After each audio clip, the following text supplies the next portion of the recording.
Pada episode sebelumnya, secara mendadak, Patal, Codok, beserta kelompoknya mendadak mengalami sesuatu yang aneh. Gendis berdiri memaku, Brewo, Rengging, dan Windu bertumbangan. Tubuh mereka berkelojotan hingga mulutnya mengeluarkan busa. Belum sempat berbuat banyak, Patal dan Codok mendadak merasakan sesuatu yang bagai menyentak dadanya. Mereka kesulitan bernafas, hingga tanah yang dipijak serasa berputar cepat. Tiba-tiba segalanya gelap dan hening begitu mencengkeram.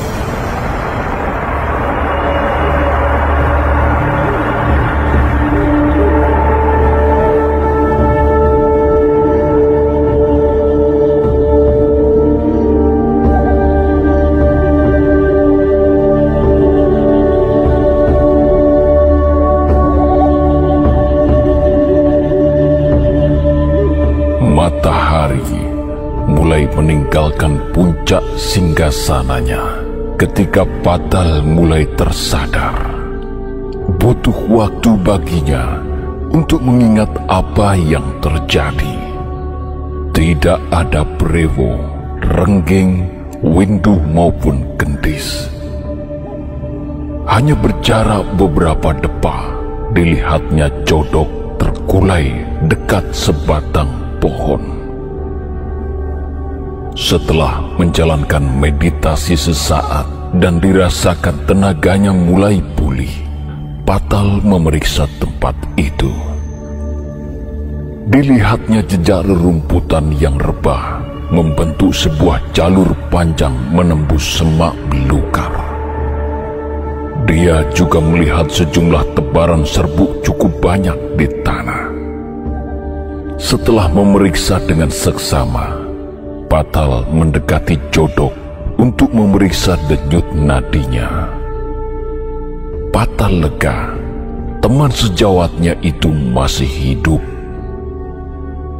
Patal menegakkan tubuh Codok, memijat beberapa saraf tubuhnya dengan tenaga khusus hingga Codok mulai tersadar dan membuka matanya perlahan-lahan.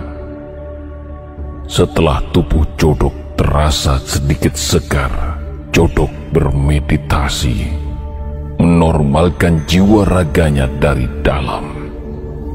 Meski demikian, tenaga yang dikeluarkan Patal untuk mengembalikan Codok seperti semula membuat salah satu pengageng mangir itu masih sedikit terengah-engah kelelahan.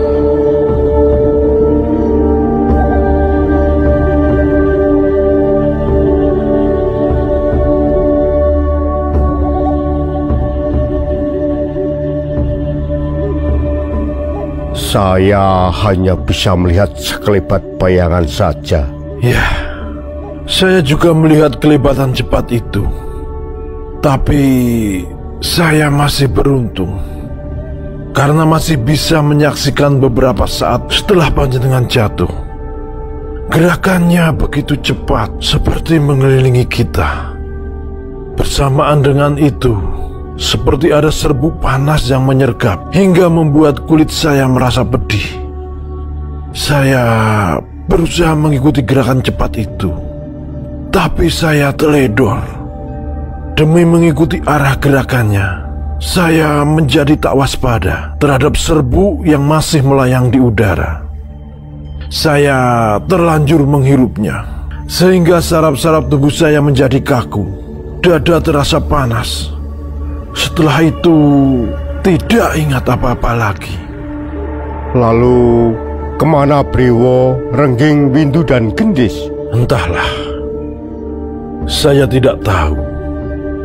Tapi saya melihat ada jejak rumput rebah yang membentuk jalur searah. Sepertinya mereka telah diseret pergi dari sini oleh sosok misterius itu. Sudah pasti kita telah diserang. Kita bahkan tidak bisa menyaksikan wujudnya seperti apa. Bertambah aneh lagi dengan apa yang terjadi dengan diri kita.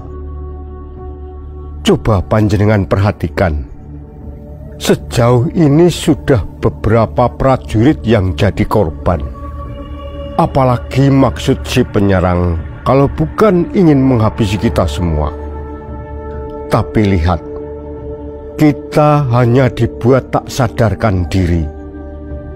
Kalau si penyerang memang ingin sepenuhnya menumpas kita, harusnya kita berdua juga dihabisi. Benar, Ki. Memang terdengar aneh. Sosok itu harusnya dengan mudah sudah membunuh kita dalam keadaan lumpuh, bahkan pingsan. Sepertinya sang penyerang masih ingin bermain-main dengan kita, membuat kita menjadi penasaran. Yang mengherankan, jika itu dilakukan oleh anggota Ulo Putih, ilmu kanuragan mereka terbukti di atas rata-rata. Mudah-mudahan para prajurit kita yang telah gugur tidak bertambah lagi jumlahnya. Saya sendiri sudah siap menerima hukuman apapun dari Ki Demang Sedayu maupun Ki Ageng Mangir. Taktik ciptaan kita berdua terbukti gagal. Sudahlah, Ki. Itu kita bicarakan nanti saja. Kita harus segera mengetahui nasib 4 taruna muda itu.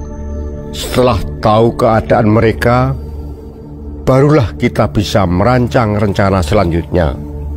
Kita tidak tahu akan terjadi apa lagi di hutan yang belum pernah kita jamah ini.